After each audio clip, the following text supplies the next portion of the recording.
한 3, 4년 전에 귀한 강단에 우리 존경하는 목사님께서 불러주셔서 또 한번 하나님의 말씀을 같이 한번 나눠본 적이 있습니다. 3, 4년 지나고 나니까요, 꼭 이런 말을 해야 되는지 모르지만 새댁이 시집 갔다가 친정에 들어온 그런 느낌이 들어요. 그라인래프트는 조그만 도시입니다. 지금 한 32도쯤 돼요. 벌써 눈도 왔고요. 춥습니다. 거기서 또 미국 학교에서 가르치고 또 미국 교회에서 봉사하다 보니까 한인교회에서 한국말로 말씀을 듣고 또 찬양하고 기도하는 그런 것이 참 그리웠습니다. 그래서 이렇게 모처럼 만에 LA 올 때 목사님께서 이렇게 또 초대해 주셔서 새댁이 친정에 온 것처럼 그런 마음을 갖고 또 하나님 말씀 전하게 돼서 대단히 반갑고 또 영광입니다. 여러분들과 저는 하나님께서 우리 하나님은 살아계신 하나님, 어제와 오늘 그리고 내일에도 변함이 없으신 그런 하나님임을 저희들은 믿습니다. 이 세상을 창조하셨을 뿐만 아니라 사람을 흙으로 지으시고 그 코에 생기를 불어넣어 주셔서 생명이 되게 하신 능력의 하나님임을 믿습니다. 율법을 통하여 어떻게 살아야 할 것인가를 가르쳐 주신 그런 하나님, 죄인을 벌하시되 끝까지 용서하시는 그런 하나님, 공의와 정의를 넘어서 자비와 은혜를 베풀어 주시는 그런 하나님, 예수 그리스도를 통하여 우리와 함께 계실 뿐만 아니라 성령을 통하여 우리 속에 거하시기를 원하시는 그런 여호와 하나님임을 저희들은 믿습니다. 그런데 그렇게 믿음에도 불구하고 가끔은 때로는 우리의 신앙이 침체되고 영적으로 퇴보됨을 느낄 때가 있습니다. 답답할 때가 있다는 거죠. 기도를 해도 기도가 하나님 앞에 상달되지 않는 것 같은 그런 느낌이 듭니다. 왜 기도를 하냐? 그렇게 의심할 때도 있습니다. 우리의 신앙과 희망과 사랑할 수 있는 그런 지가 메말라져 감을 느낄 때가 있다는 거죠. 활활 타오르던 봉사의 열정이 서서히 식어져 갑니다. 아니 아주 꺼져버리는 그런 상태에 이를 때도 있습니다. 하나님 생각에 온종일 웃음의 꽃을 피우기보다는 걱정과 금심과 염려로 어두운 얼굴을 감출 수 없습니다. 찬양의 노래보다는 탄식과 한숨의 기도로 새벽을 깨우기도 합니다. 깨어진 관계를 회복하기보다는 오히려 그 어떤 관계도 하고 싶지 않아서 숨어 버릴 때도 있다는 거죠.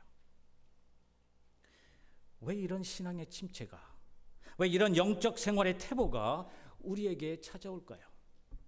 왜 항상 긍정적으로 적극적으로 하나님의 자녀답게 기쁨으로 하나님의 구속 사업에, 구령 사업에 동참하지 못할까요? 어쩌면 그 원인이 우리가 살고 있는 이 외부 환경 때문인지도 모릅니다. 샌브라디노에서 끔찍한 일이 일어졌습니다. 덴버에서 총기 사건이 일어났습니다. 파리에서 테러 사건도 있었습니다. NPR 뉴스를 들어보니까 금년에 2015년에 355건의 대형 총기 사건이 일어났다고 합니다. 하루에 한 건씩 일어난 거죠. 그러한 사회 악이 만연하고 테러가 만연하는 그런 속에서 우리가 하나님의 나라를 이 땅에 건설하려고 선포하며 그렇게 열심히 노력을 했는데 이 사회는 아직도 하나님의 나라이기커녕 더 세속화되고 더 무서워지는 그런 사회를 볼 때 과연 하나님을 믿는 그 믿음이 과연 능력이 있는가 의심할 때가 있습니다. 이웃 사랑을 넘어서 원수까지 사랑하려는 우리의 노력이 아무런 결실을 맺지 못할 때가 있습니다. 예수의 제자를 삼아서 세상을 변혁시키며 세상을 개혁시키자 슬로건은 내몰고 그렇게 열심히 해왔지만 주변의 환경은 바꿔짐이 없는 것 같습니다. 어쩌면 우리의 노력이 받는 사람의 입장에서 자신의 스페이스를 침범했다고, 자신의 자유를 제한했다고 오히려 우리를 반박합니다. 우리의 신앙이 가시덩굴 같은 주변 상황 때문에 서서히 질식되고 있음을 느낄 때가 있다는 거죠. 어쩌면 우리 개인의 생활의 변화들 때문에 영적 퇴보를 경험하기도 합니다. 한창 일할 나이인데도 강제로 명퇴를 당했습니다. 하나님께서 주신 기업이 물에 빠진 듯이 허덕입니다. 사랑으로 맺어진 부부가 이제는 가깝고도 먼 사이가 되어갑니다. 감당할 수 없는 질책과 충고를 가까운 친구에게서 들었습니다. 그래도 믿었던 자녀들에게서 불신을 일으킬 만한 그런 행동들을 목격했습니다. 원지 먼저 간 사랑하던 사람의 얼굴이 떠나지 않습니다. 여러 개인적인 일들이 우리로 하여금 신앙의 침체를 맛보게 합니다. 아니 어쩌면 더 근본적으로 하나님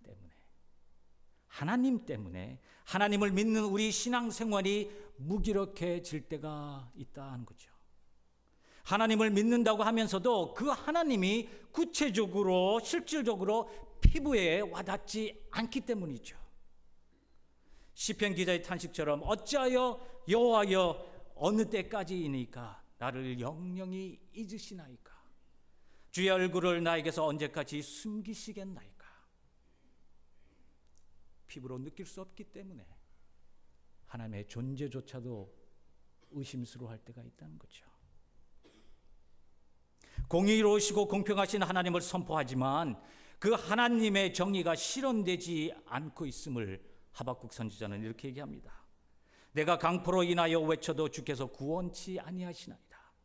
주의 율법이 땅에 떨어지고 공의가 아주 시행되지 못하오니 이는 악인이 의인을 애워쌌으므로 공의가 굽게 행함이니이다.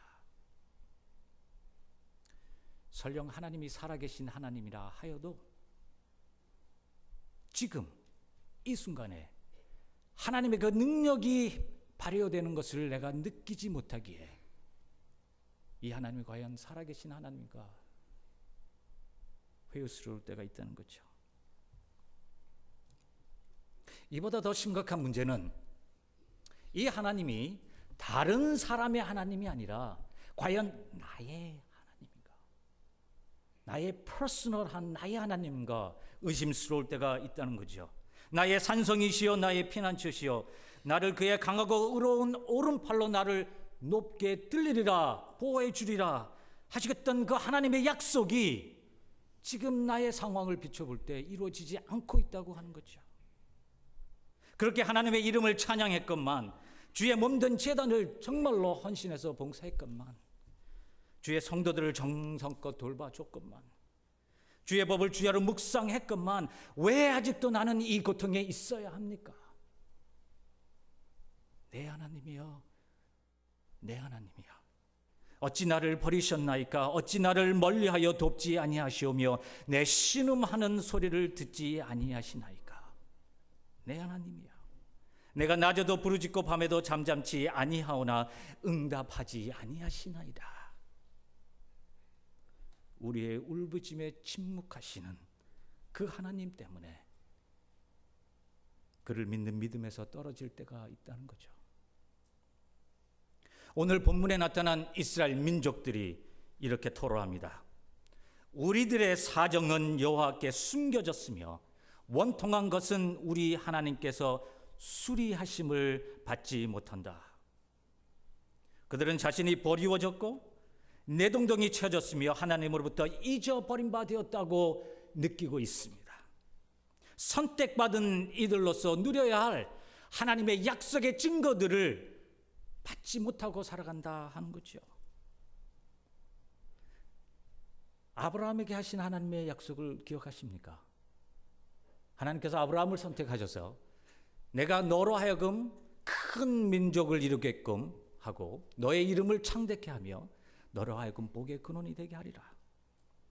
그러나 이스라엘 백성들은 지금 바벨론 제국으로부터 그들의 삶의 전 바탕이 철저히 깨져버린 그런 상황 속에 놓여져 있습니다. 모세를 향한 하나님의 약속을 기억하시죠? 내가 너를 열방에서 불러 너를 나의 소중한 제물로 삼으며 너를 거룩한 백성 제사장 나라가 되게 하리라. 그러나 그들은 지금 거룩하지 않은 바벨론 땅에서 제사장 나라가 아니라 포로의 삶을 살고 있습니다. 다윗을 통한 하나님의 약속을 기억하시죠? 내가 너로 왕국을 세우고 그 왕국이 영원히 계속되도록 지켜주리라. 그러나 지금은 마지막 볼이었던 예루살렘 성이 멸망당했습니다. 그래서 이스라엘이라는 왕국이 역사 속에서 흔적조차 없이 사라져버렸습니다. 시온을 향한 하나님의 약속을 기억하십니까? 내가 시온을 나의 영원한 안식처로 삼아서 내가 사방의 모든 적으로부터 시온을 굳게 지켜주리라. 그러나 지금은 예루살렘 성뿐만 아니라 예루살렘 성전, 하나님의 집조차도 초토화되었습니다. 과연 약속의 하나님, 과연 언약의 하나님, 과연 우리의 하나님이 그의 약속을 지키셨는가? 우리의 사정을 아시는가? 의심합니다. 고민합니다. 괴로워합니다. 더 이상 견딜 힘과 소망과 신앙이 메말라져 갑니다. 이제 조금은 힘들지만, 조금은 역설적이기도 하지만 귀를 열어 이사야 선지자의 선포를 들어보시길 바랍니다. 오직 여호와를 앙망하는 자는 새 힘을 얻으리니 독수리의 날개치며 올라감 같을 것이요 다른 박질하여도 곤비치 아니하겠고 걸어가도 피곤치 아니하리로다.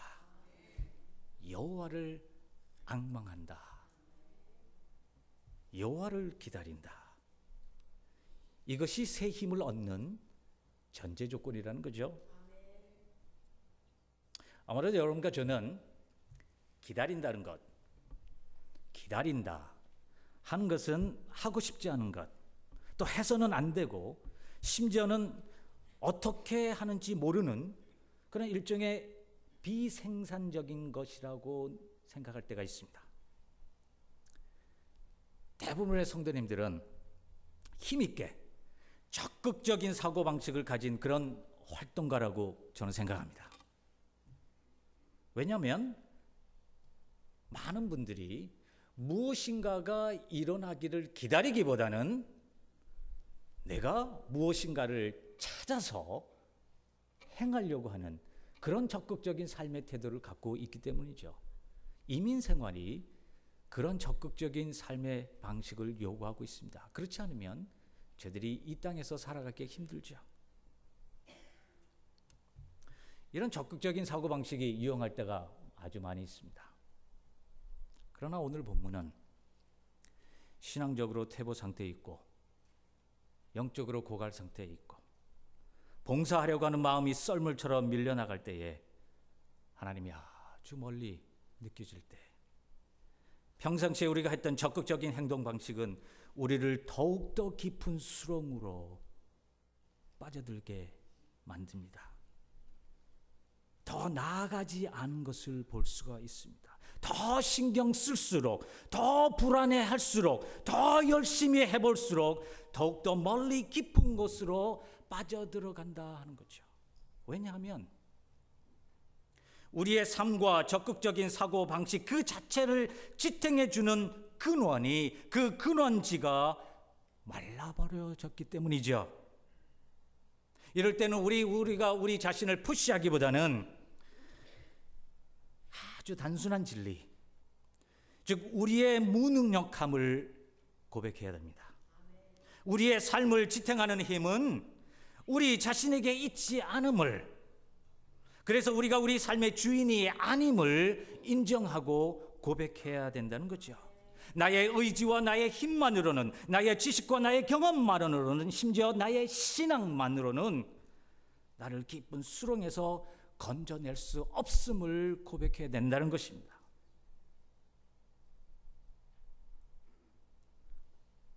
우리는 우리가 알든지 모르든지 간에 그 누군가에 의해서, 우리보다 더 큰 그 어떤 분에 의해서 우리가 지탱되어지고 있고 보호받고 인도되어지고 있다는 그 단순한 사실.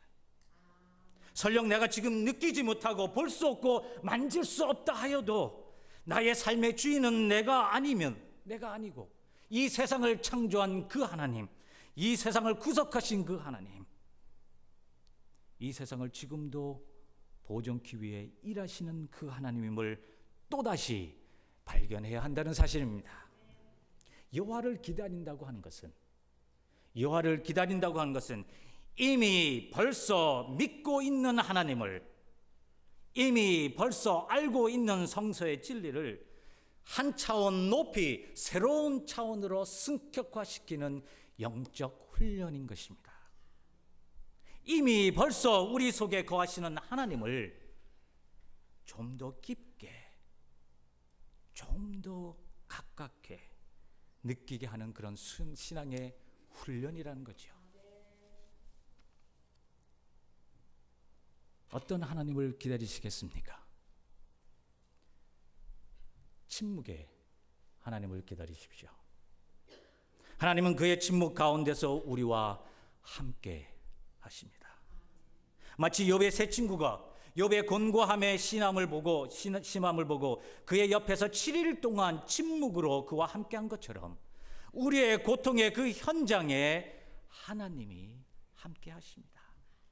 욥의 친구들이 소리질러 울며 각기 자기의 겉옷을 찢어서 하늘을 향하여 티끌을 날려 자기 머리에 뿌린 것처럼 하나님은 우리들의 울음에 더 큰 울음으로 함께 하십니다. 시편 기자가 얘기한 것처럼 우리가 흘리는 눈물을 하나님께 거두어서 그의 병에 보존하시는 그런 하나님이십니다. 사랑하는 자신의 아들을 십자가의 고통 속으로 내몰기까지 우리를 사랑하신 하나님이 왜 우리의 사정을 모른다고 느끼십니까? 우리 눈의 눈물을 씻고 우리와 함께 하신 하나님을 기다리십시오. 조금은 역설적이지만 진노의 하나님을 기다리십시오. 하나님의 분냄은, 하나님의 진노는 이 세상을 향한 하나님의 사랑의 표현이기 때문입니다. 하나님의 진노는 이 세상 불의와 이 세상 타락과 폐역한 세대에 대한 하나님의 인내가 끝이 났음을 선언하는 것입니다. 더 이상 눈 감아주거나 더 이상 참지 않겠다고 하는 하나님의 결심의 표현인 것이죠. 하나님의 진노는 본의 아니게 오해받는 의인들에 대한 하나님의 vindication, 하나님의 변호입니다. 불의와 싸우며 지치고 시리에 빠진 하나님의 자녀들에게 그들의 수고와 그들의 노력이 헛되지 않았음을 선언하는 것입니다. 하박국 선지자가 이렇게 고백합니다. 하나님의 진노는 그의 백성을 올무에서 건지시고 기름 부은 자를 구원하시는 하나님의 구원의 방책이노라.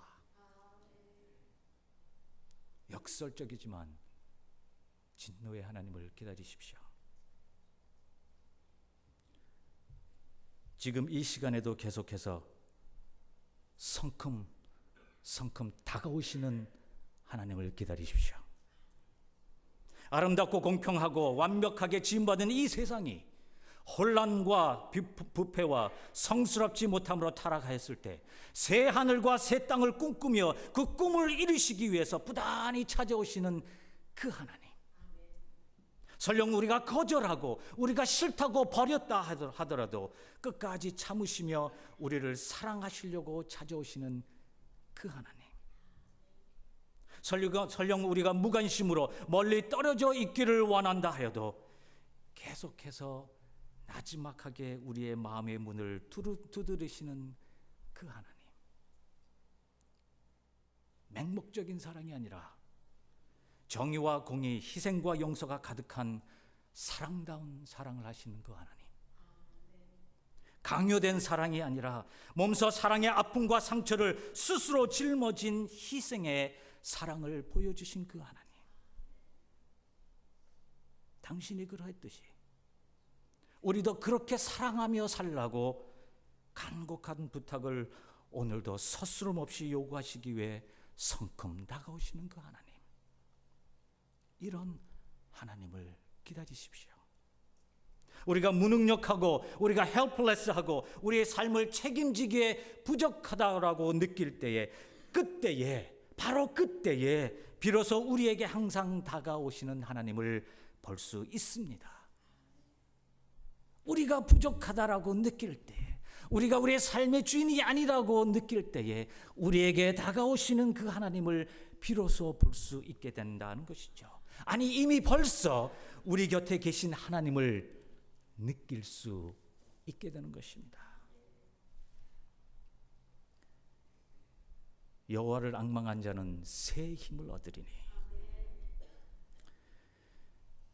특이한 것은 이사야 선지자가 여호와를 기다리는 사람에게 무엇이, 어떤 것이 어떻게 일어날 것인가 하는 것을 세 가지 아주 구체적인 그런 표현으로 우리들에게 얘기하고 있습니다.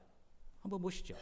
첫째로, 여호와를 앙망하는 자는 독수리 날개치며 올라감 같을 것이요. 과연 무슨 의미일까요? 많은 분들이 이렇게 생각합니다. 독수리 날개치며 올라감 같을 것이요 하는 그것은 하나님께서 우리가 당하고 있는 어려운 고통 속, 우리가 당하고 있는 참으로 힘든 그 고통 속에서 우리를 독수리처럼 쭉 뽑아서 건져내실 것이라, 이렇게들 해석을 많이 합니다. 저는 조금 다르게 생각해요. 그것은 우리들에게 새로운 능력이 주어져서 모든 되어져 가는 일들을 바른 위치에서, 독수리 날개침 같은 그런 위치에서 우리의 삶을 되돌아볼 수 있게 한다는 거죠. 마치 독수리처럼 하늘 위에서 우리의 전체의 삶을 내려다보며 현재 우리의 삶의 좌표를 다시 한번 살펴볼 수 있게 된다고 하는 그런 뜻입니다.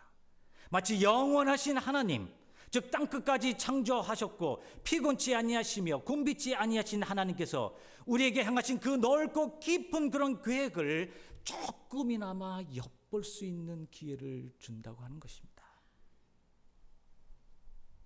우리가 어려울 때에 어떻게 보면 우리의 눈을 땅에다가 곤두세우고 멀리 보지 못하는 그런 잘못을 할 때가 많이 있습니다. 여호와를 앙망하는 자는 새 힘을 얻으리니, 하나님의 눈에서 우리의 단편적인 삶을 재해석할 수 있는 능력이 생긴다고 하는 것입니다. 현재란 삶의 단편을 하나님의 영원석에서 의해서 새롭게 평가할 수 있게 된다는 것입니다. 이것은 하나님의 임재와 능력과 계획은 우리들의 작고 부족한 신앙에 의존하고 있지 않음을 알려줍니다. 이스라엘 사람들은 하나님이 자신네들의 하나님인 것만을 생각했습니다. 그러나 포로의 삶을 통해서, 바벨론 제국의 포로를 통해서 하나님은 이스라엘 민족의 하나님일 뿐만 아니라 이 세상을 창조한 열방의 하나님임을 그들에게 가르쳐 주신 것이죠. 포로라고 하는 수치와 포로라고 하는 그런 어려움을 통해서 그들은 과연 하나님이 얼마나 크시고 얼마나 지혜가 많으시고 얼마나 큰 계획이 있으신가 하는 것을 깨닫게 된다 하는 것입니다. 이런 하나님은 누군가에 의해서 만들어졌거나 또 나무나 돌로 만들어져 있는 우상이 아닙니다. 마치 장막을 펴듯이 하늘을 펼치시며 그 하늘을 펼치시되 세상 만물들이 살 수 있게끔 제안하신 능력과 지혜가 한이 없으신 분이십니다. 만일 우리가 이 여호와를 기다린다면 여호와 하나님의 초월적이며 창조적인 능력의 역사를 또 한 번 체험하게 될 것입니다. 두 번째는 여호와를 앙망하는 자는 다른 박질하여도 피곤치 아니하겠고 라고 얘기합니다. 하나님의 눈에서, 하나님의 영원 속에서 우리의 단편적인 삶을 살 때 과연 우리의 삶이 어떠해야 하느냐 하는 그런 교훈이죠. 여호와를 기다릴 때에 세상의 일들이나 우리의 삶의 일들이 내가 무엇을 했고 내가 무엇을 잘못했고 거기에 따라서 좌우되지 않는다고 하는 사실인 거죠. 생각해 보세요. 논리적으로 신앙의 퇴보나 영적 고갈 상태가 나의 잘못으로 생겨졌다면, 내가 기도를 조금 덜 했거나 내가 교회 봉사를 조금 덜 했거나 그것으로 생겨졌다면 해결책은 간단합니다. 내가 나의 잘못을 고치기만 하면 되죠. 그러면 하나님의 존재와 하나님의 능력은 어디에 써먹을 때가 있습니까? 이상한 것은 우리가 우리 행동 여부에 따라 모든 일이 결정된다고 하는 생각을 버릴 때에 우리는 좀 더 자유로워짐을 느낍니다. 세상 모든 일이 내가 했거나 내가 하지 않았거나 하는 것에 따라서 결정되어야 된다고 하는 것을 버릴 때에 우리는 더 많은 일을 할 수 있게 된다고 하는 거죠. 우리가 나 아닌 또 다른 능력이 나의 모든 일에 함께 작용되고 있다는 사실을 인정할 때에 내 자신이 새로운 능력으로 가득 차게 되는 것을 느끼게 됩니다. 모든 일에 대해서 내가 전적으로 책임지어야 한다는 생각을 버릴 때에 우리를 마비시키고 우리를 불안케 만드는 습관에서 우리를 자유롭게 해줍니다. 예수님 안에서 자유로워질 수 있다고 하는 거죠. 어떤 분이 이렇게 말씀하시대요. 하나님의 거룩한 주일날 우리의 무거운 짐을 다 가지고 예수님께서 수고하고 무거운 짐지들아 다 내게로 오라, 내가 너를 쉬게 하리라. 그 초청의 말씀을 듣고 교회에 나옵니다. 말씀을 통해서, 기도를 통해서, 헌금을 통해서, 찬양을 통해서 우리의 모든 수고한 짐을 십자가 앞에 내려놓습니다. 근데 축도가 끝나자마자요, 그 짐을 그대로 들고 또 나간대요. 하나님 앞에서 자유롭지 못한 우리의 신앙생활은 내가 해야 된다고 하는 그런 착각 속에서 빠져있기 때문인 것입니다. 하나님께서 예수 그리스도를 통해서 우리에게 주시는 그 자유함은 우리에게 주시는 하나님의 선물인 것입니다. 만일 우리가 여호와를 기다린다면 말이죠. 마지막으로 이사야 선지자는 이렇게 말합니다. 오직 여호와를 앙망하는 자는 걸어가도 피곤치 아니하리로다. 걸어가도 피곤치 아니하리로다. 저는 개인적으로 이 말씀에 가장 많은 은혜를 받고 위로를 받습니다. 어쩌면 많은 성도님들께서도 이 말씀이 특별히 오늘 이 순간에 필요할는지도 모릅니다. 그것은 하던 일들을 계속 할 수 있는 힘, 어려움 속에서 허덕이면서도 포기하지 않는 인내의 힘, 외로움과 실망 속에서 안주하려는 타성을 일깨워주는 희망의 힘, 하나님을 피부로 느끼지 못하고 미세한 하나님의 음성조차도 듣지 못한 그때에 침묵의 하나님을 향하여 기도할 수 있는 그런 힘, 거북이처럼 느리지만 그래도 계속해서 앞을 향하여 한 걸음 한 걸음 걸어갈 수 있는 그런 희망의 힘. 이 세상이 전쟁과 테러와 살인과 사유악으로 만연해 있다 하여도 공의가 가득한 평화를 담대하게 선포할 수 있는 그런 힘. 동료들의 시기와 질투 속에서도 화해의 손을 먼저 내보려고 하는 그런 힘. 자신의 생명보다도 더 사랑했던 분을 먼저 보내놓고 그래도 오늘 주어진 삶을 계속해서 할 수 있는 그런 희망. 나의 사랑이 거절당했을 때도 또다시 사랑하려고 시도하는 끈질긴 인내심. 편지 없는 자녀들 때문에 외로움에 지쳐 있을 때에 먼저 펜을 들어 편지를 쓰려고 하는 그런 부모의 마음. 말 그대로 내 가슴에 멍이 들 정도로 아파함을 당했을 때 그 아파함을 통해서 다른 이의 고통을 깨어나 줄 수 있는 그런 마음.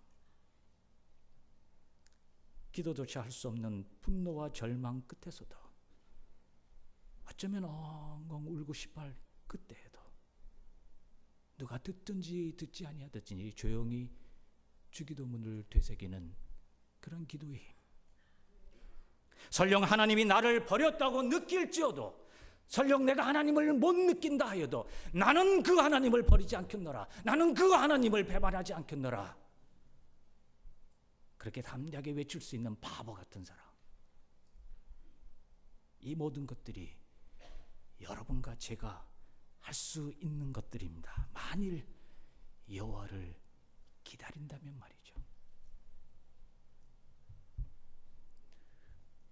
오늘 아니면 그 어떤 때에 우리들은 예기치 않았던 신앙생활의 침체와 영적 생활의 퇴보를 경험하게 될 것입니다. 그러나 그것을 부끄럽거나 실망하실 필요는 없습니다. 왜냐하면 이사야 선지자를 통한 하나님의 말씀이 우리에게 선포되어졌기 때문입니다. 오직 여호와를 앙망하는 자는 새 힘을 얻으리니 독수리의 날개치며 올라감 같을 것이요 다른 박질하여도 곤비치 아니하겠고 걸어가도 피곤치 아니하리로다. 그것이 오늘 대강절 두 번째 주일을 지키시는 여러분에게 주시는 하나님의 말씀인 것입니다. 기도하시겠습니다.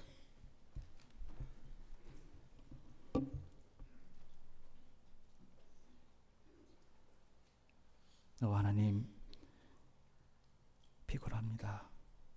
지쳐 있습니다. 기쁨이 사라졌습니다. 얼굴에 어두움만이 가득해 있습니다. 하나님 어디 계십니까? 예수님 어서 오십시오. 얼마나 기도했습니까? 그러나 되어지는 상황을 볼 때에, 이 주변의 오렌지 카운티를 볼 때에 참으로 저희들이 실망합니다. 무기력해집니다. 하나님, 이 대강절을 맞이하여서 그럼에도 불구하고 우리에게 찾아오시는 그 하나님을 기다릴 수 있도록 도와주시옵소서. 어쩌면 바보 같지만, 어쩌면 어리석지만, 어쩌면 지혜가 없는 사람 같지만 오늘도 우리와 함께 일하시며 우리 속에 거하시며 우리를 통해서 하나님의 공의와 정의를 이 땅의 새하늘과 새 땅을 실현하시려고 하는 그 하나님을 만나볼 수 있게 도와주시옵소서. 우리의 신앙이 부족할 때에 우리로 하여금 다시 한번 힘을 허락하여 주시며 우리의 입술이 무뎌져서 하나님의 말씀을 읽지 못할 때에 성령님께서 우리를 다시 한번 스토어해 주셔서 우리를 다시 한번 혼란시켜 주셔서 하나님을 다시 한번 만나며 하나님의 말씀을 묵상하게 도와주시옵소서. 깨고 쪼개며 하나님의 말씀을 더욱더 잘근잘근 씹으며 그 씹은 말씀을 통해서 영적인 생활이 더욱더 풍성해질 수 있도록 도와주시옵소서. 침묵의 하나님을 기다립니다. 진노의 하나님을 기다립니다. 오늘도 우리에게 성큼성큼 다가오시는 그 하나님을 기다립니다. 새로운 힘을 허락하여 주시옵소서. 하나님의 눈에서 우리의 조그만 삶을 바라볼 수 있는 능력을 허락하여 주시옵소서. 우리의 삶은 우리에게 주관자가 아니라 하나님께서 우리를 지탱하고 계신다는 것을 더욱더 믿게 도와주시옵소서. 오늘도 힘들지만 어렵지만 실망스럽지만 그래도 우리 주 여호와 하나님을 선포하며 살아가는 저희들 되게 하나님 도와주시옵소서. 지켜주시며 인도하여 주시며 힘 주실 줄 믿사오고 예수님의 거룩하신 이름 받들고 간절히 기도하옵나이다.